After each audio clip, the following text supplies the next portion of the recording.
para los que aman la Torá. Aleluya, toda Rabá Yahshua HaMashiach. Hagamos una oración. Padre eterno, bendito Elohim de Israel, bendito Elohim de Israel, que nos das tantas bendiciones como el hecho de poder estar alegres, gozosos, Abba, que nos creaste sentimientos tan hermosos como el amor, el gozo y la paz. Toda Rabá Yahshua HaMashiach. Abba Kadosh, una vez más te pedimos, vamos a empezar con el estudio. Háblanos, ministranos, en el nombre bendito y poderoso de Yahshua HaMashiach. Omen, Beomen. Aleluya. Muy bien, amados Sahim. Con gozo, sí, siempre hay que estar con gozo. Hoy lo estuve repitiendo porque acabamos de entrar a otra etapa, ¿verdad? Nuestro amado Roe nos ha estado ministrando que este año romano, aunque nosotros no guardamos el año romano, va a ser algo especial, pero no hay por qué tener temor. No.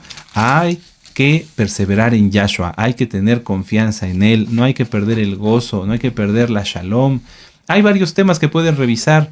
En uno de ellos nos lo dio nuestro amado Naví, se llama Nadie podrá quitarte la paz. Nadie podrá quitarte la paz. Así que ánimo, Kedoshim, una sonrisa. Sí, aleluya, eso. Ánimo. Vamos a empezar con ánimo. Eso es lo que le agrada al Eterno. Es como que te invitara el Eterno, bendito es su nombre, a un banquete. Tú no vas a llegar con cara larga. Y si te duele algo vas a estar ahí delante de todos esos manjares. Ay, no, es que no puedo comer porque me duele. No, hasta te aguantarías, ¿verdad?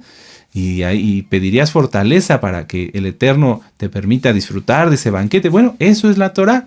Eso es la Torá. Ahorita no te preocupes si hay un dolor por ahí, la muela, etcétera. No, vamos a disfrutar el estudio. Aleluya. Vamos a empezar hoy con la Parashá y la Haftará Bo. La Parashá y la Haftará Bo. Bo, B-O, significa ve o entra, ¿sí? Ve o entra.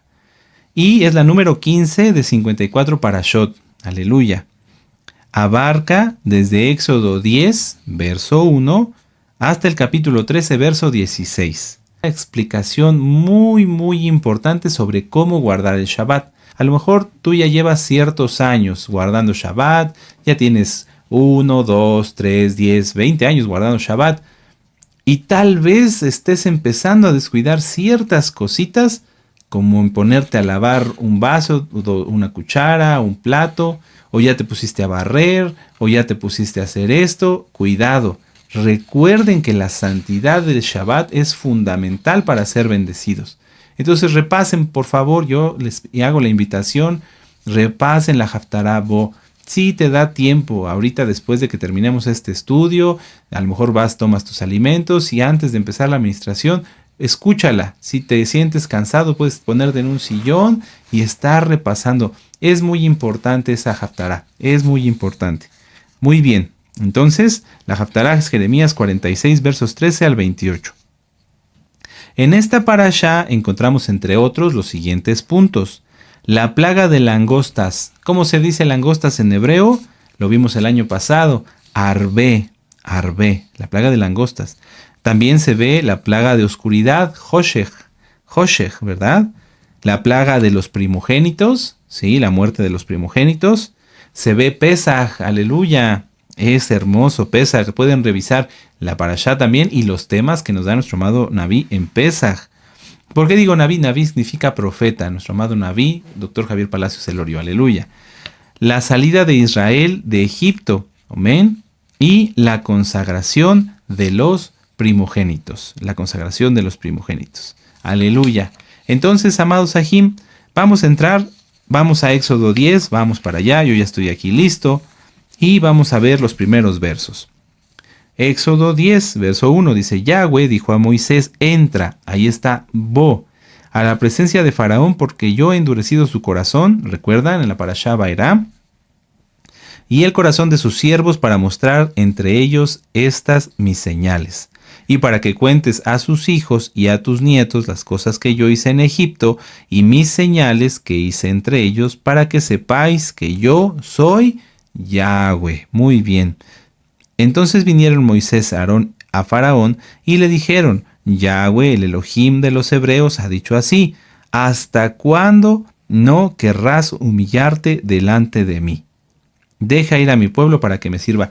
Ese verso, esa parte del verso 3, yo la tengo subrayada y ahorita con ustedes la voy a subrayar con amarillo. Vamos a volver a leer. ¿Hasta cuándo no querrás humillarte delante de mí? En la Parashá Vairá repasamos acerca de la dureza de corazón, que cuando alguien peca, en ese momento su corazón se endurece y entonces ya el Eterno pone un velo y no pueden discernir, no pueden comprender muchas cosas. Sin embargo, vean cómo aquí el Eterno mismo, a través de Moisés y de Aarón, le da una señal que no era tanto para él, porque ya estaba ciego, sino para todos nosotros. ¿Hasta cuándo no querrás humillarte delante de mí? Vamos a ver esta otra cita. Vamos hasta el final de la Biblia en Apocalipsis 2:21. Apocalipsis 2:21. Muchos podrían pensar que esta frase, esta cita, solamente es para la gente que peca. Vamos a verlo. Apocalipsis 2:21 dice: y le he dado tiempo para que se arrepienta, pero no quiere arrepentirse de su fornicación.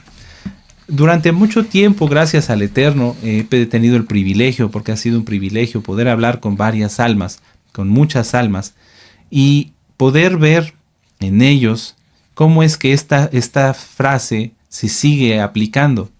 Cuando ellos a veces me cuentan que tienen problemas, que tienen situaciones, me dicen: Roe, pongo un negocio y quiebra, fuera de Shabbat desde luego, hago esto y no prospera, tengo problemas con mis familiares, tengo problemas de salud, tengo problemas con esto, tengo problemas con lo otro. Desde que empecé a guardar la Torah me han pasado muchas cosas. Ahí hay algo clave. Ellos creen que por guardar la Torah les han venido cosas. No, eso ya venía desde atrás, pero no se daban cuenta. Se les olvida de dónde los sacó Yahshua y dónde están hoy. El motivo por el cual muchas personas que no están siendo sanados, bendecidos, ayudados por el Eterno, es por esta frase. Porque el Eterno les dice: ¿hasta cuándo no querrás humillarte delante de mí? El primer pecado, amados Sahim, es el orgullo. Y muchas veces, en muchas personas, cuando piden ministración y se les explica lo que tienen que hacer, no lo aceptan. ¿Por qué no lo aceptan? Porque hay orgullo. Mientras la persona nuevecito, nuevecita, o que ya tiene tiempo, o que ya está en todos los pactos inclusive, no se humille delante de Yahweh, no hay bendición, amados Sahim. Hoy, en esta parashá vamos a ver mucho sobre esta cita. Les voy a leer mis notas. Así como el faraón no se quería arrepentir, hay muchas almas que no se quieren arrepentir del pecado, y por ello cosechan las consecuencias de sus acciones. Preguntémonos cada uno de nosotros, si no será que al igual que el faraón, las cosas en nuestra vida no están bien, y no será porque acaso el Eterno nos pregunta: ¿hasta cuándo no querrás humillarte delante de mí? Si sigues sufriendo y pasas cosas, ¿te has preguntado, me he preguntado, que si lo que estorba la bendición es el orgullo? Es muy, muy, muy común esto, amados Sahim. La verdad, muchas almas, aunque digan que están en todos los pactos, siguen teniendo orgullo. Por eso nuestro amado Roe nos compartió muchos temas muy interesantes acerca del ego. Hay que quitarse todo ego. Creer que uno tiene la razón siempre es ego, es error. Vamos a Apocalipsis 3, verso 17. Vamos para allá. Apocalipsis 3, 17 dice: porque tú dices: yo soy rico y me he enriquecido, y de ninguna cosa tengo necesidad, y no sabes que tú eres un desventurado, miserable, pobre, ciego y desnudo. Por tanto, yo te aconsejo que de mí compres oro refinado en fuego para que seas rico, y vestiduras blancas para vestirte, y que no se descubra la vergüenza de tu desnudez, y unge tus ojos con colirio para que veas. Yo reprendo y castigo a todos los que amo, sé pues celoso y arrepiéntete. Es muy común. A veces a las personas, a las almas, cuando llaman y dicen: oiga, Roe, no prospero, la gente a mi alrededor se aleja, les decimos: está usted bajo maldición. Lo que está pasando en su vida es que está usted en maldición. Y dicen: no, eso no es así. Sí, mire, vamos a ver las maldiciones: Ahor, Arar, Kelel, Haram, etcétera, etcétera. Vean los temas de las maldiciones. Y entonces las ven, pero no aceptan lo que está ahí. ¿Qué es lo que pasa? Se lo he platicado a algunos hermanos en estos últimos días. Esas personas son como un enfermo que no quiere reconocer sus síntomas. Imagínense que alguien tuviera un resfriado y está estornudando y tiene flujo nasal y tiene escalofríos y le dicen, oye, ve al doctor. No, no, yo estoy muy bien, estoy sano, mira, y quiere respirar y respira su enfermedad. No reconoce sus síntomas y por lo tanto no puede ser sanado. O imagínense que este mismo enfermo, ya con gripa, con calentura y demás, llegara con el doctor y le dijera, dígame, ¿qué síntomas tiene? No, ninguno, yo estoy muy bien, me siento bien. Oiga, pero si viene usted con 40 grados de temperatura, no, doctor, yo estoy muy bien. Sí, sí, sí nos damos cuenta, sí me doy a entender, amado Sahim, el reconocer el pecado, el reconocer cuando uno de nosotros ha estado mal, es lo que nos ayuda a salir adelante. Eso está en Proverbios, el capítulo 28, en el verso 13. Todo aquel que confiesa su pecado y se aparta. Nadie puede sanarse de una gripa o de un resfriado o de una enfermedad si no reconoce los síntomas. Es muy importante, amado Sahim. Bueno, ya tienen el verso 7, ¿sí? Dice, entonces los siervos del faraón le dijeron, ¿hasta cuándo será este hombre un lazo para nosotros? O sea, ellos sí se daban cuenta de todo lo que estaba pasando por causa de Moisés, obviamente por Yahweh, pero a través de Moisés y de los hijos de Israel. Deja ir a estos hombres para que sirvan a Yahweh su Elohim. ¿Acaso no sabes todavía que Egipto está ya destruido?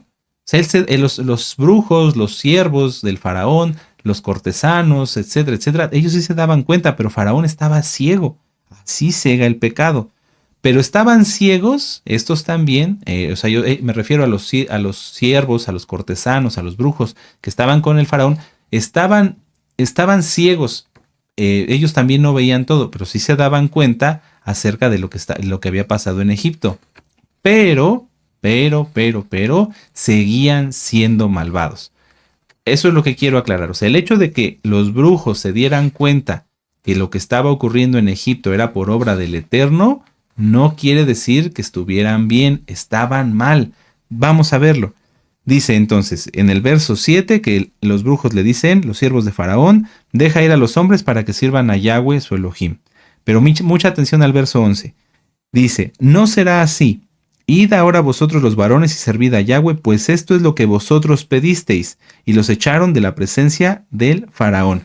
Ellos, los siervos de Faraón, estaban de acuerdo. Bueno, todo esto nos está pasando por causa de Moisés y de los hijos de Israel. Bueno, que vayan los hombres, pero que se queden las mujeres y los niños. Todos los malvados toman rehenes. Todos los perversos toman rehenes. Si a alguien le dicen, vete, pero deja a tus hijos aquí, esa persona que está diciendo eso es una persona mala. Abramos los ojos. Los malos toman rehenes. Eso es muy importante. Si alguien ha hecho algo de eso, vale la pena ahorita mismo hacer una oración y pedirle perdón al Eterno. Bueno, vamos a avanzar a Éxodo 10 y permítanme ustedes. Sí, aquí está. Ya leímos el 7 y el 11. Les voy a leer mis notas. Dice, la gente mala y perversa toma rehenes. Pero aquí hay una clave. El que lee, entienda. Estos malvados, es decir, los faraón y sus siervos, querían de tomar rehenes a las mujeres y a los hijos de Israel.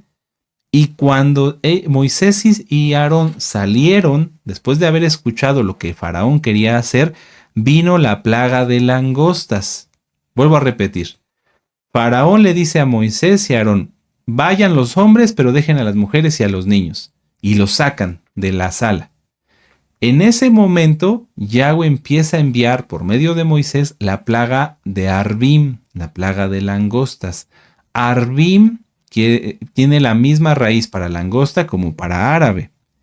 Y entonces las langostas llegaron y arrasaron todo. Hasta que sucedió eso, Faraón y sus siervos cedieron a los rehenes que tenían, es decir, cedieron a las mujeres y a los niños. Vamos a verlo. Verso 13. Y extendió Moisés su vara sobre la tierra de Egipto, y Yahweh trajo un viento oriental sobre el país todo aquel día y toda aquella noche, y al venir la mañana el viento oriental trajo la langosta, Arbim, y subió la langosta de toda la tierra de Egipto y se asentó en todo el país de Egipto en gran cantidad, como no la hubo antes ni la habrá después. Y entonces, bueno, ahí sucede acerca de la plaga de langostas, pero vamos a avanzar aquí un poquito y Vamos al verso 24, dice: Entonces Faraón hizo llamar a Moisés y le dijo: Id y servid a Yahweh, solamente queden vuestras ovejas y vuestras vacas, y vayan también vuestros niños con vosotros. O sea, ahí ya lo soltó. ¿Por qué? Porque la estrategia de Yahweh es que los enemigos, los Arbim y los egipcios, el que le entienda, los enemigos se den entre sí. Yahweh puede usar a un malvado para castigar a otro malvado. Vamos a Segunda de Crónicas. Esto es bien importante para que ahorita en estos tiempos ustedes lo recuerden y les sirva como herramienta. Segunda de Crónicas 20, verso 22. Vamos para allá. Dice: y cuando comenzaron a entonar cánticos de exaltación, Yahweh puso contra los hijos de Amón, de Moab y del monte de Seir las emboscadas de ellos mismos que venían contra Judá, y se mataron los unos a los otros, porque los hijos de Amón y Moab se levantaron contra los del monte de Seir para matarlos y destruirlos. Y cuando hubieron acabado con los del monte de Seir, cada cual ayudó a la destrucción de su compañero. ¿Por qué quise incluir esto aquí entre las langostas y los egipcios y esto? En estos tiempos donde hay tanta gente que se opone a que se guarde la Torá, nosotros debemos aprender a orar así: que nuestros enemigos se den entre sí, que nuestros enemigos se ataquen entre ellos y a nosotros no nos vean. Guarden esta enseñanza, es una clave que nos ha dado nuestro amado Naví desde hace mucho tiempo. Si tú tienes enemigos, gente que te quiere hacer mal, Abacadosh, en el nombre bendito de Yahshua Mashiach, que mis enemigos se den entre sí, que sean confundidos, que sean cegados y que no me vean. No le deseamos el mal a nadie, pero hay mucha gente que sí nos desea el mal a nosotros. ¿Qué queremos? Que entre ellos se entretengan, que hagan sus asuntos, que nos dejen tranquilos, que nosotros podamos seguir adelante. Vean cómo esto es una estrategia de guerra. Y no se trata de que tú te pongas a orar y yo saco una espada y voy a derrotar a mis... No. Hay que orar. Abacadosh, haz tu obra, así como la hizo aquí en Segunda de Crónicas. ¿Sí? En esta ocasión, amados Sahim, no hay citas clave, como en los parashot anteriores, porque tanto la parashá y la haftará se relacionan todas en el tema. En esta haftará, y vamos a empezar ya de lleno con la haftará, nos habla el profeta Jeremías acerca de la destrucción de Egipto, así como lo hizo el profeta Ezequiel. Si nosotros leemos la haftará así nada más, como que no se comprende al 100%, por eso nos vamos a regresar un poquito más para atrás. Vamos a Jeremías 46. Aleluya, te estás gozando, ya aprendimos una nueva estrategia. Si tú no has orado así antes de salir a hacer tu trabajo fuera de Shabbat, de hacer tus actividades, haz esa tefilá. Yo le he platicado a varios Sahim. Yo hago una tefilá, por ejemplo, aquí en casa, cuando estoy en la casa de ustedes, ¿sí? Hago una tefilá en la habitación, ¿no? Y me levanto y demás. Y después, cuando ya voy a salir, justo detrás de la puerta vuelvo a hacer otra oración. Padre eterno, Yahweh Sebaot, despeja mi camino. ¿Por qué? Pues porque a veces hay gente que va distraída en su coche, o va distraída, o va haciendo otras cosas, y yo quiero que el Eterno me guarde de cualquier cosa. Entonces, Abacadosh, en tu nombre bendito, Yahshua Mashiach, despeja mi camino, haz que mis enemigos se confundan, ¿sí? Que se alejen de mí, y llévame con bien y tráeme con bien, y bendice mi camino, y bendice mi día. En el nombre bendito de Yahshua Mashiach, Omen Beomen. Eso es muy importante. Háganlo, amados Sahim. Háganlo. No tengo duda de que van a ver la diferencia. Jeremías 46. ¿Ya lo tienen? Sí, muy bien. El capítulo 46, amados Sahim, de Jeremías contiene dos profecías contra Egipto. La haftará es nada más del verso 13 hasta terminar el capítulo en el verso 29, si no estoy mal, en el verso 28. Sin embargo, si leemos nada más la haftará, no le entendemos al 100%. ¿Por qué? Porque hay una profecía previa. Entonces vamos a empezar con ello. Anoten si gustan en sus apuntes. El capítulo 46 de Jeremías, del verso 1 al verso 13, narra la profecía de Jeremías, la profecía de Yahweh contra Egipto, la profecía de Yahweh contra Egipto en la batalla de Carquemis. Espero pronunciarlo bien. Si alguien sabe la pronunciación correcta, me la pueden compartir. En la batalla de Carquemis. En esa batalla, los egipcios se levantaron contra los babilonios y fueron hasta casi donde está el río Éufrates, en la zona de Carquemis, y pelearon ahí. ¿Amén? Muy bien. Entonces, los egipcios fueron hasta cerca del río Éufrates y pelearon ahí contra los babilonios, siendo derrotados. Esa fue la primera profecía. Y después, una vez siendo derrotados los egipcios, los babilonios siguieron avanzando, derrotaron a Israel, derrotaron a los filisteos, derrotaron a los moabitas y siguieron hasta arrasar a Egipto. Esa es la segunda profecía. ¿Amén?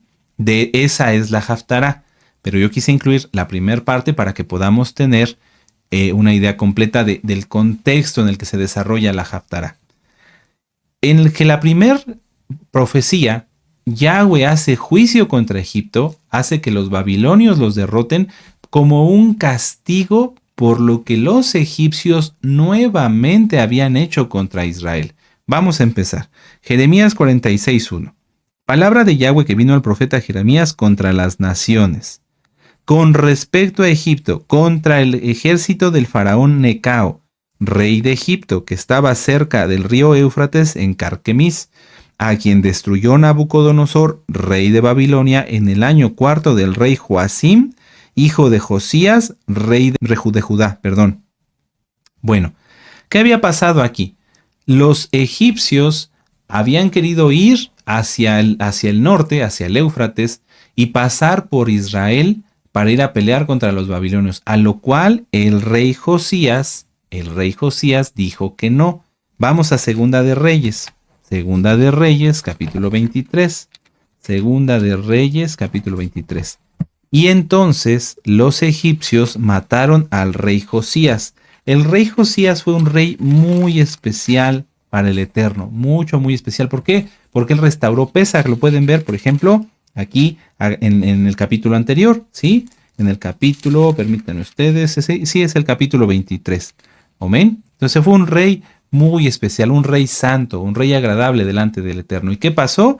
Vamos entonces a Segunda de Reyes, capítulo 23, verso 29.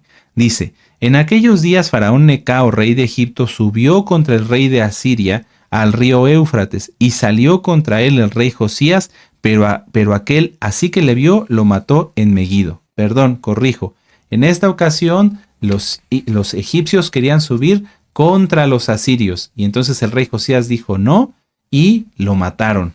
Esta primer profecía es porque Yahweh castigaría a los egipcios por lo que hicieron con el rey Josías. Una vez que matan al rey Josías, toman a su hijo, el rey Joacás, si no estoy mal, sí, Joacás, y lo ponen como rey en Israel, pero bajo la dirección del rey egipcio, bajo la dirección del faraón. Como Joacás nuevamente se rebela y quiere evitar pagar impuesto a los egipcios porque venían los babilonios, entonces nuevamente el faraón Necao sube a Israel, capturan a Joacás y se lo llevan a Egipto, donde muere, y vuelven a poner a Joacim como rey de Israel. Entonces fíjense cómo tenía mucha influencia, había nuevamente una especie de dominación, aunque ya no eran esclavos propiamente, pero seguían pagando tributo a los egipcios. Entonces Yahweh envía esta profecía y este castigo hacia los egipcios para terminar con todo eso. Vamos a seguir. Verso 3. Preparad escudo y pavés y venid a la guerra. Uncid caballos y subid vosotros los jinetes y poneos con yelmos. Limpiad las lanzas y vestidos las corazas. ¿Por qué los vi medrosos retrocediendo? Sus valientes fueron deshechos y huyeron sin volver a mirar atrás. Miedo de todas partes, dice Yahweh. No huya el ligero ni el valiente escape. Al norte junto a la ribera del Éufrates tropezaron y cayeron. ¿Quién es este que sube como río y cuyas aguas se mueven como ríos? Egipto como río se ensancha y las aguas se mueven como ríos. Y dijo, subiré, cubriré la tierra, destruiré a la ciudad y a los que en ella moran. Subid caballos y alborotaos carros, salgan los valientes, los etíopes, los de Put, los que toman escudo y los de Lud que toman y entesan arco. Mas ese día será para Yahweh de los ejércitos día de retribución, es decir, de dar el pago. para vengarse de sus enemigos, y la espada devorará y se saciará y se embriagará de la sangre de ellos, porque sacrificio será para Yahweh, Elohim de los ejércitos en tierra del norte junto al Éufrates. Sube a Galad y toma bálsamo, virgen hija de Egipto, por demás multiplicarás las medicinas, no hay curación para ti. Vamos a repasar para que quede mejor y más entendible. Los egipcios querían subir a pelear contra los asirios. Josías les dice que no. Y entonces toman a sus hijos, Joacás y Joacim, y los empiezan a someter a su yugo. ¿Amén? En retribución a eso que habían hecho los egipcios nuevamente, Yahweh envía a los babilonios que derrotan a los asirios ahora contra Egipto. Los egipcios suben a Carquemis, suben hacia la zona del Éufrates y ahí son derrotados. Si vamos a los estudios más profundos, por ejemplo, esto está narrado también por Flavio Josefo en Antigüedades de los Judíos, libro 10, capítulo 6. Ahí se narra, y en otros libros de la historia, que el ejército egipcio subió y ya formados delante de los babilonios para empezar la batalla, en cuanto se acercaron los babilonios, los egipcios corrieron. Por eso dice, ¿por qué los vi medrosos retrocediendo? O sea, imagínense, están los dos ejércitos, ¿sí? Como lo hemos visto a veces en alguna película, los babilonios de un lado, los egipcios del otro, y cuando dicen los babilonios al ataque, los egipcios en lugar de atacar, corren despavoridos y son aniquilados prácticamente. En los historiadores que han detallado más eventos sobre esta batalla, dicen que el ejército egipcio fue reducido prácticamente a nada, y todo esto fue porque Yahweh lo permitió.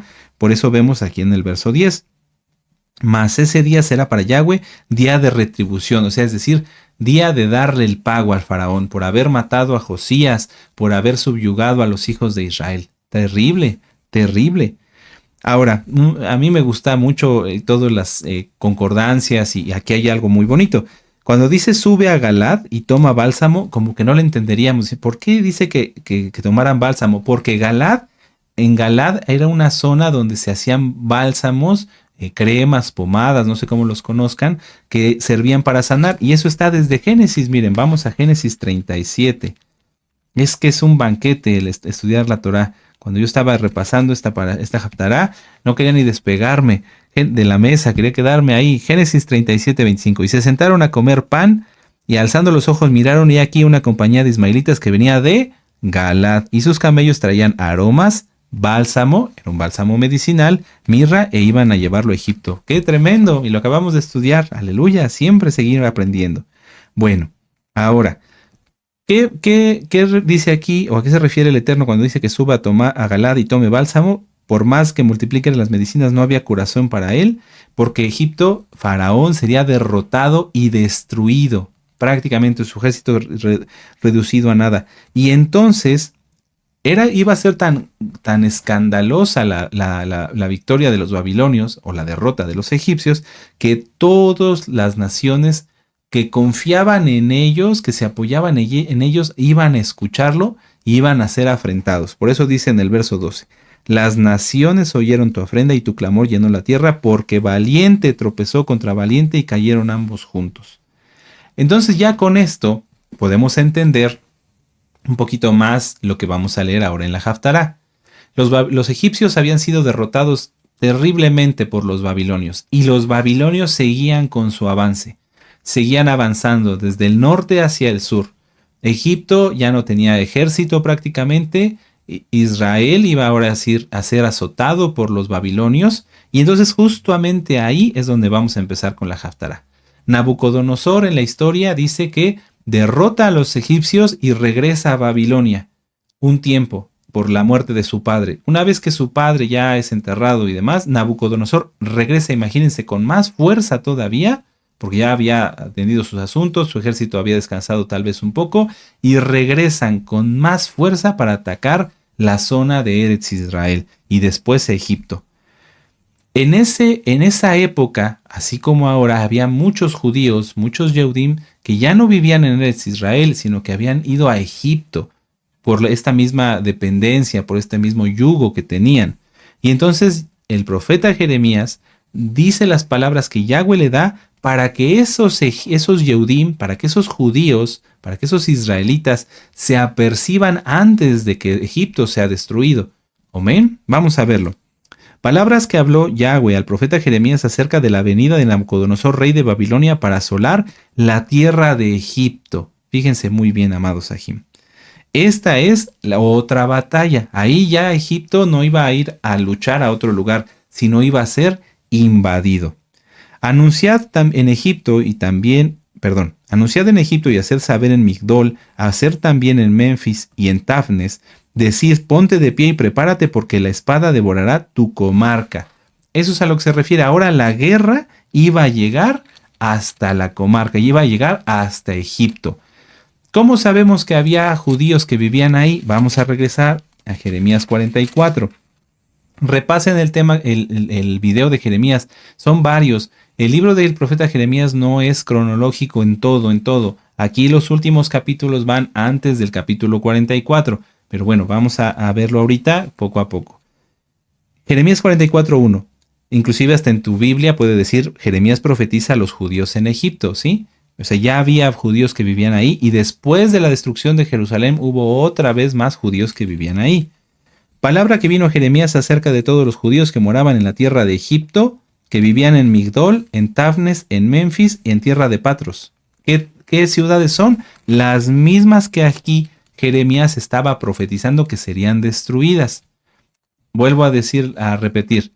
Jeremías 44 es después, cronológicamente, en el tiempo que Jeremías 46. ¿Sí? Aquí en Jeremías 46, Yahweh, a través del profeta Jeremías, les está hablando: hey, ustedes los que viven en Egipto, todos los que están allí, despiértense, apercíbanse porque los babilonios van a llegar hasta allá. ¿Sí? Jeremías 46 advierte. Jeremías 44 ya había sido destruido Israel y ya había sido destruido Egipto, y aún así judíos se habían regresado a Egipto nuevamente. Vamos a verlo. Jeremías 44, verso 4. Y envié a vosotros todos mis siervos los profetas desde temprano sin cesar para deciros: no hagáis esta cosa abominable que yo aborrezco. No oyeron ni se inclinaron su oído para convertirse de su maldad, para dejar de ofrecer incienso a sus dioses ajenos. Y en el verso, permítame un momento, aquí está. En el verso 9 dice: os habéis olvidado de las maldades de vuestros padres, de las maldades de los reyes de Judá, de las maldades de sus mujeres, de vuestras maldades y de las maldades de vuestras mujeres que hicieron en la tierra de Judá y en las calles de Jerusalén. No se han humillado hasta el día de hoy, ni han tenido temor. Entonces Jerusalén aquí en Jeremías 44 ya había sido destruido. En Jeremías 46 apenas los babilonios venían descendiendo. ¿Vamos bien? Sí, aleluya, muy bien. Entonces, nos quedamos en Jeremías 46, 14. Anunciad en Egipto y hacer también en Migdol, hacer también en Memphis y en Tafnes. Ya vimos que eran las ciudades donde había también Yehudim y eran ciudades egipcias. Prepárate porque la espada devorará tu comarca. ¿Por qué ha sido derribada tu fortaleza? No pudo mantenerse en firme porque Yahweh le empujó. Aquí, a veces, en otras traducciones, si tú las has consultado, o a lo mejor alguien que tenga, habla de un dios Apis. Dice: ¿por qué fue derribado Apis? Apis, o en este caso la fortaleza que menciona aquí, era un toro, era un dios falso de los egipcios que se llamaba Apis. Y era para ellos el símbolo de su fortaleza, de su fuerza. ¿Y qué pasó aquí? Que Yahweh lo derriba para que las ciudades puedan ser destruidas por los babilonios. Verso 16. Multiplicó los caídos y cada uno cayó sobre su compañero y dijeron: levántate y volvámonos a nuestro pueblo y a nuestra tierra, a la tierra de nuestro nacimiento, y huyamos ante la espada vencedora. Egipto, si recuerdan en la Parashá Vairá, había traicionado a Israel. Había dicho: yo te protegeré de los babilonios, pero lo había traicionado, y a Tiro también. Entonces, ¿qué pasó? Que todos los mercenarios, que toda la gente que vivía en Egipto, que no eran precisamente egipcios, se fueron de ahí. Los traicionaron, los abandonaron. ¿Cómo sabemos que había gente de otras naciones? Porque en el capítulo 46, en el verso 9, nos habla de gente de Put de Lud y etíopes. O sea, el ejército del faraón y los egipcios no eran nada más puros egipcios, había mercenarios y había gente de otras naciones. Bueno, pues cuando Yahweh envió a los babilonios contra Egipto, los abandonaron. Dice verso 17, allí gritaron, Faraón, rey de Egipto es destruido, dejó pasar el tiempo señalado. Aquí como que no se entiende muy bien, pero en otras traducciones nos habla acerca de que este era un apodo que le decían al faraón. Cuando los etíopes, los africanos, toda la gente que vivía en Egipto se iba, decían un apodo. El apodo era más o menos así: mucho ruido y pocas nueces. ¿Qué quiere decir? Mucho ruido, pero a destiempo. O sea, el faraón siempre dice que nos va a cuidar, que nos va a proteger. El faraón dice esto, dice el otro, pero nunca cumple. Entonces se iban. ¡Qué terrible! ¿Se acuerdan que lo vimos en la Parashá Vairá? Es como una continuación. El traidor siempre queda mal. El traidor siempre es reconocido y su fama le precede, su fama va delante de él. Entonces, como Egipto fue traidor, así también fue traicionado. Así que si alguien promete cosas y dice y esto y dice el otro y dice aquello y dice y nunca cumple, está como el faraón. Hay que cambiar eso. Verso 18. Vivo yo, dice el rey cuyo nombre es Yahweh Sebaot, que como Tabor entre los montes, como el Carmelo junto al mar, así vendrá. El monte Tabor y el monte Carmelo están en una planicie. Entonces imagínense ustedes un terreno muy hermoso allá en la tierra, en nuestra tierra. Es un terreno muy plano. Y están como, aunque no son montes muy grandes, se ven inmensos. ¿Por qué? Porque el terreno es muy plano. Entonces, aquí lo que está diciendo Yahweh es que así como esos montes se ven grandísimos en esa planicie, así grandemente y fuertemente vendrían los babilonios contra Egipto. Aquí está la clave para entender a quién se refiere el profeta Jeremías. Hazte en seres de cautiverio, moradora hija de Egipto. No le iba a decir nada más moradora hija de Egipto a los egipcios, porque los egipcios iban a ser destruidos, sino aquí se está refiriendo a los hijos de Israel, a los israelitas, a los judíos que vivían en las ciudades que ya leímos, Memphis, Tafnes y demás. Les está diciendo, prepárense, porque si ustedes están ahí, van a ser llevados en cautiverio con todos los egipcios. Porque Memphis será desierto y será asolada hasta no quedar morador. Terrible. Por eso, uniendo las dos parashá, las dos Haftarot, Vairá y Bo, no confíes en Egipto, no confíes en las riquezas. Miren, estoy tan contento y disfrutando tanto que hasta se me está olvidando revisar las notas. Amén, aleluya, permítanme ver aquí. Muy bien, sí, vamos bien, aleluya. Entonces, vamos, verso 20. Becerra hermosa es Egipto, mas viene destrucción, del norte viene. ¿Por qué becerra? Porque su ídolo principal era un toro, ya lo vimos, que se dice que se llamaba Apis. Entonces, sus soldados mercenarios también en medio de ella, como becerros engordados por su ídolo Apis, porque también ellos volvieron atrás, huyeron todos sin pararse, porque vino sobre ellos el día de su quebrantamiento, el tiempo de su castigo. Eran juicios contra los egipcios, eran juicios contra los mismos Yehudim, los mismos israelitas que vivían ahí. Su voz saldrá como de serpiente, porque vendrán los enemigos y con hachas vendrán a ella como cortadores de leña. Aquí dice que su voz saldrá como de serpiente porque otra de las deidades, ustedes lo pueden ver, de los egipcios era el dios serpiente. Sus oficiales del ejército se consagraban, no es la palabra más adecuada, se dedicaban, ¿sí? Se dedicaban al dios serpiente. Entonces dice, así como, aunque seas serpiente y tengas veneno, así como llegan los leñadores y cortan todo, así serán cortados. Cortarán sus bosques, dice Yahweh, aunque sean impenetrables, porque serán más numerosos que langostas. Fíjense cómo nuevamente hace referencia a las langostas que vimos en la Parashá, ¿verdad? Las langostas, los enemigos, terrible, no tendrán número. Se avergonzará la hija de Egipto. Fíjense aquí cómo dice hija de Egipto y ya no se refiere nada más como moradora hija de Egipto. Amén. Se avergonzará la hija de Egipto, entregada será en manos del pueblo del norte. Yahweh de los ejércitos, Elohim de Israel, ha dicho, he aquí que yo castigo a Amón. Ahí está el castigo contra los dioses, igual que en cada una de las plagas. Repisen las parashot anteriores que nos dio nuestro amado Roe. Ahí está explicado. Los 5 libros de la Torá también están en este canal. como castigo a Amón, de Dios de Tebas, a Faraón, a Egipto, a sus dioses y a sus reyes, así a Faraón, y subrayen, yo aquí ya no lo puedo subrayar más, pero lo voy a intentar, a Faraón así como los que en él confían. Por eso no hay que confiar en el Faraón, no hay que confiar en nuestra fuerza, no hay que confiar más que en Yahweh. Y los entregaré en mano de los que buscan su vida, en mano de Nabucodonosor, rey de Babilonia, y en mano de sus siervos, pero después será habitado, como en los días pasados, dice Yahweh. ¿Aquí a qué se refiere? Que Egipto iba a ser arrasado, destruido, pero volvería a ser reconstruido. ¿Por qué? Porque otra vez, fíjense qué terrible, otra vez, después de esta destrucción, cuando los Yehudim, cuando nuestros padres, los israelitas, dependiendo de las tribus, fueran exiliados, también algunos de ellos se irían a Egipto.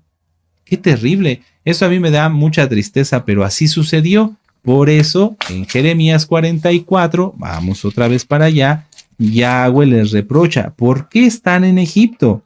Palabra que vino palabra que vino Jeremías acerca de todos los judíos que moraban en la tierra de Egipto. Imagínense, después de haber sido destruido Egipto, lo reconstruyeron y los judíos, los Yehudim, nuestros padres, nuestros hermanos, se fueron a vivir allí. ¿Qué nos deja esto de enseñanza? Muchísimas cosas, muchísimas cosas. ¿Cómo es posible que alguien, después de haber el juicio que Yahweh hace contra sus enemigos, quiera seguir con los enemigos? Piénsenlo, amados Sahim, piénsenlo. Imagínate que Yahweh destruye a todos aquellos que te han hecho la vida difícil, a todos aquellos que se le oponen a Yahshua, que hablan mal de él, que se oponen a su Torah, etc. Y que después alguien que se dice mesiánico fuera hasta allá y levantara a ese enemigo y lo curara y se fuera a vivir con él. Pues eso fue lo que pasó. Y eso es lo que sigue pasando, amados Sahim. Eso es lo que sigue pasando. Ahora, en el verso 27, hay que tener en cuenta que los profetas, como nos ha ministrado nuestro amado Naví, no nada más hablaron para ese tiempo, sino para ese tiempo y para el tiempo de ahora, para el tiempo de después. El verso 27 no era un consuelo para esa generación, no. Es una bendición para los santos, aleluya, ¿sí? Que hoy guardan la Torá. Es un bálsamo, prepárate, así como el de Galad, pero este es muchísimo mejor. Prepárate a recibirlo. Y tú no temas, siervo mío Jacob, ni desmayes Israel, porque aquí yo te salvaré de lejos y a tu descendencia de la tierra de su cautividad. Eso es ahorita. Y volverá Jacob y descansará en el milenio y será prosperado y no habrá quien lo atemorice. Precioso, esto se refiere a lo que estamos a punto de pasar y ya estamos pasando. Yahweh nos está llamando de la cautividad donde estábamos todos.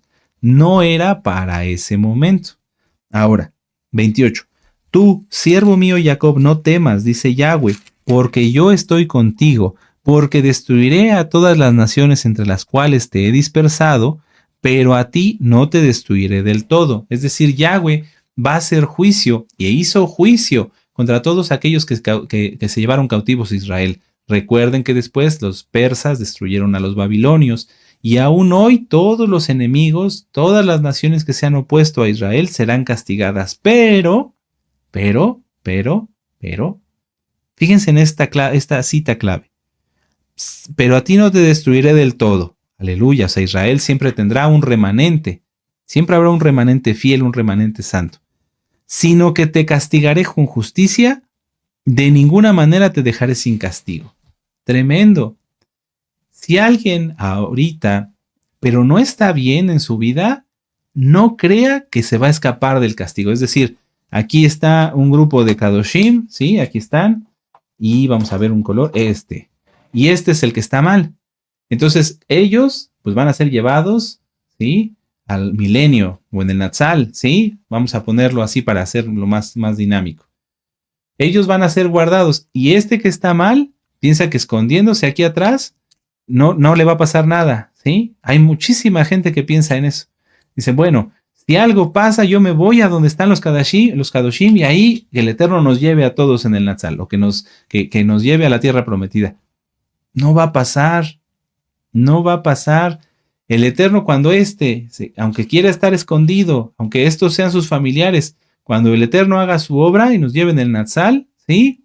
Lo que va a hacer es quitarlo y mandarlo al horno de fuego. Nadie que esté en pecado se va a quedar sin castigo, amados Sahim. Nadie, nadie, nadie. Esto es muy importante. Vamos al Salmo 50. Sí, Salmo 50. Temamos, amados Sahim. Si tú eres santo, yo sé, amado Aj, amada Jod, en Yahshua, que temes al Eterno, temámoslo más. Y gocémonos en que Él destruirá a los malvados y a los perversos, pero temiéndolo. Dice en la bendita Torah, en el libro de Hebreos, que el que esté firme, mire que no caiga. No, hay que afirmarnos. Esta visita la leímos también en otras parashot. Salmo 50, versos 20 y 21. Vamos a leerlo nada más el 21. Estas cosas hiciste y yo he callado. Pensabas que de cierto sería como tú, pero te reprenderé y las pondré delante de tus ojos. Esto es lo mismo que Jeremías 49, en el verso 28. Es lo mismo, amados Sahim. Si alguien no está bien, no piense que se va a quedar sin castigo. No piense que por estar en una comunidad se vuelve santo automáticamente. Si tú entras a una cochera, no te vuelves coche. Si entras a un laboratorio, no te vuelves químico. Eso se hace, la conversión genuina se hace cuando una persona, cuando uno mismo está dispuesto a cambiar y dispuesto a aprender. No te vuelves santo por comer kosher y ponerte un talit. Te vuelves santo por practicar la santidad. No te vuelves agradable delante de Yahweh por sonreírle a todos mientras tu corazón está lleno de odio, rencor, ira, falta de perdón. No. Fíjense cómo en eso, o sea, si alguien tiene odio, rencor, ira, falta de perdón, autocompasión, autocastigo, el Eterno no le va a dejar sin castigo y no va a tener parte en el reino venidero. Es grave, es grave. Aquí el Eterno, es que esta parashá está muy bonita. Nos habla, yo destruiré a los enemigos, destruiré a los babilonios, destruiré a los egipcios, destruiré a estos, destruiré a los otros, pero a ti no te voy a destruir del todo. Voy a guardar un remanente. Pero de ese remanente, no piense alguien que esté en pecado que se va a quedar sin castigo. O sea, es un trato directo. Así como en la muerte de los primogénitos, Yahweh hizo ver a los egipcios que él sabía quién era cada uno de ellos, así hoy el Eterno a través de esa Haftará nos hace entender que el trato es personal. Que el trato es personal. Que si tú eres santo o santa, sonrías y dejes de preocuparte y veas cómo Yahweh tiene en cuenta cada cosa mala que han hecho contra ti. Y que confíes y que te goces y digas, sí, Yahweh dará el justo pago a mis enemigos.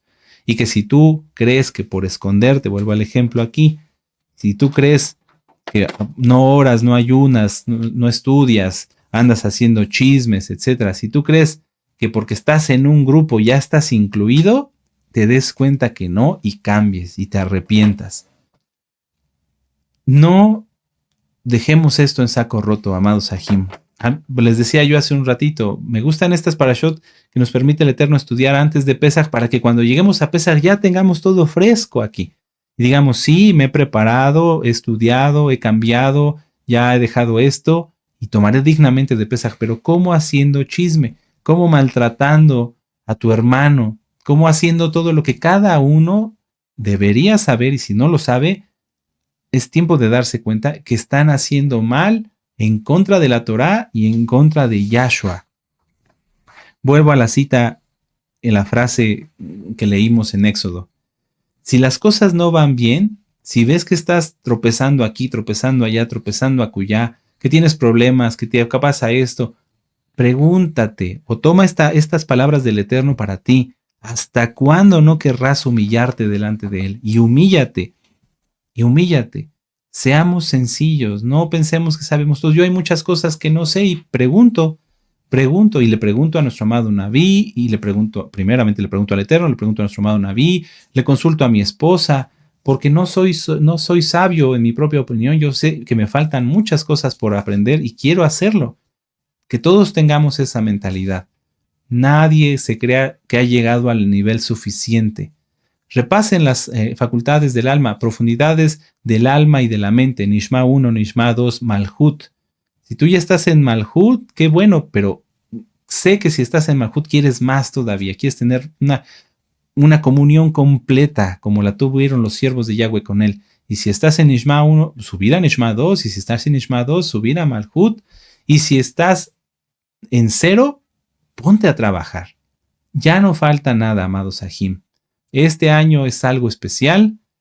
Para los Kadoshim veremos milagros, y para los que no están en santidad, apúrense a corregir antes de que el tiempo se acabe. Aleluya, amados Sahim.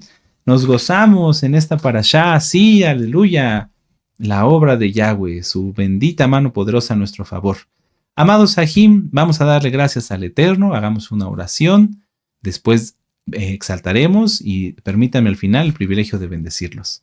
Padre eterno Yahweh, toda Gabá, porque tú nos ves siendo indignos, Abacadosh, desde tu bendito trono en el reino, Abacadosh, en el cielo.